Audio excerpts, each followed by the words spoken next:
Mesdames, Messieurs, bonjour, bienvenue à ce bulletin d'information. Une situation de tension a régné le mardi 28 juillet à Saint-Michel-de-la-Tala dans le Haut-Artibonite où des membres de gangs armés ont tenté une incursion dans la commune.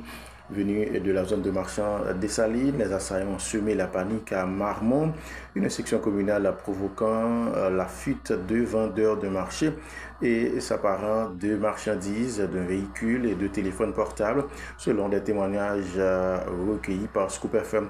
Les habitants ont ensuite érigé des barricades et repoussé les assaillants. Une grande partie du département de l'Artibonite demeure sous l'influence de groupes armés responsables de plusieurs massacres et du déplacement de milliers de personnes. Le groupe des personnalités éminentes de la CARICOM salue la publication du calendrier électoral par le Conseil électoral provisoire.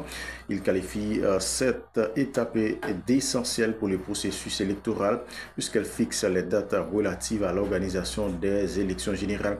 Le groupe des personnalités éminentes encourage également tous les acteurs concernés à participer au processus et à respecter les exigences ainsi que les procédures nécessaires afin de permettre au peuple haïtien de choisir ses dirigeants à travers les élections libres et crédibles, contribuant ainsi au rétablissement de l'ordre constitutionnel.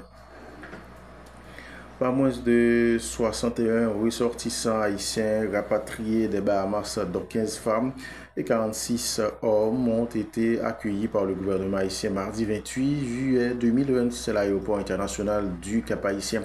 Le ministère de la Condition féminine et des droits de la femme a annoncé que la ministre Pedrika Saint-Jean, en collaboration avec l'Office national de migration ONM, a salué leur prise en charge initiale.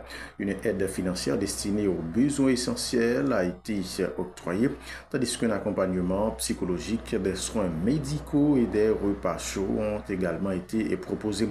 Par ailleurs, des mesures d'hébergement sécurisées ont été prévues pour les femmes vulnérables afin de faciliter leur réintégration, a précisé la note officielle.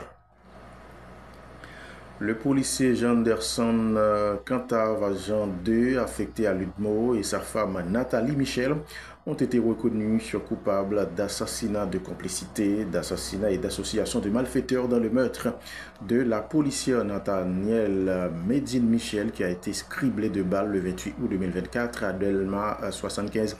Le tribunal criminel, siégeant sans assistance de jury, les a condamnés à la peine des travaux forcés à perpétuité, une sanction prévue par la loi pour ce crime, a expliqué le président du tribunal, le juge Bernard Saint-Ville.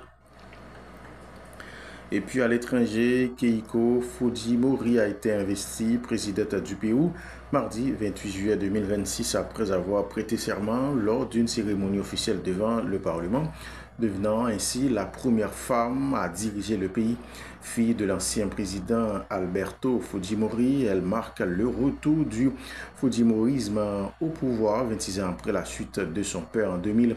Elle entame un mandat de 5 ans et devient la 9e présidente péruvienne en 10 ans. Un puissant séisme de magnitude 7,1 a frappé le sud-ouest du Japon mardi 28 juillet 2026. Selon la première ministre japonaise, une personne est morte après l'effondrement d'une habitation, tandis que plusieurs autres ont été blessés. Au moins une cinquantaine de personnes ont été hospitalisées. Les autorités poursuivent les opérations de secours et l'évaluation des dégâts.